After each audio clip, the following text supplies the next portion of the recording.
তারেক রহমানকে নিয়ে দেশে ফিরবেন খালেদা জিয়া, কেউ ঠেকাতে পারবে না বলে মন্তব্য করেছেন বিএনপি চেয়ারপারসনের উপদেষ্টা জয়নুল আবদিন ফারুক। দুপুরে জাতীয় প্রেস ক্লাবে এক আলোচনা সভায় তিনি কথা বলেন। ফারুক বলেন, জনপ্রিয়তার কারণে খালেদা জিয়াকে শেখ হাসিনা নিঃশেষ করে দিতে চেয়েছিল। গণতন্ত্রের প্রশ্ন, আপোষহীনতা, দুর্নীতির বিরুদ্ধে শক্ত অবস্থান, বিচার বিভাগের স্বাধীনতার কারণেই খালেদা জিয়াকে এত ভালোবাসে দেশের মানুষ। মানুষ এখন ভোট দেওয়ার জন্য উন্মুখ হয়ে আছে, তারা ভোটের তারিখ চায়। তিনি বলেন, দিনের ভোট দিনেই হতে হবে।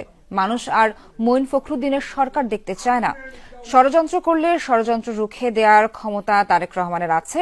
সাবেক বিরোধী দলীয় চিফ হুইপ বলেন, নির্বাচনের জন্য যতটুকু সংস্কারের প্রয়োজন তাই করুক, যেখানে হুন্ডা গুন্ডা দিয়ে নির্বাচন হবে না। বাংলাদেশের মানুষ যেন সামাজিকভাবে বিশ্বের দরবারে জিয়াউর রহমানের আদর্শকে ভিত্তি করে মাথা উঁচু করে দাঁড়াতে পারে, সেই ব্যবস্থা করার জন্যই ইনশাআল্লাহ তারেক রহমান বাংলাদেশে আসবে।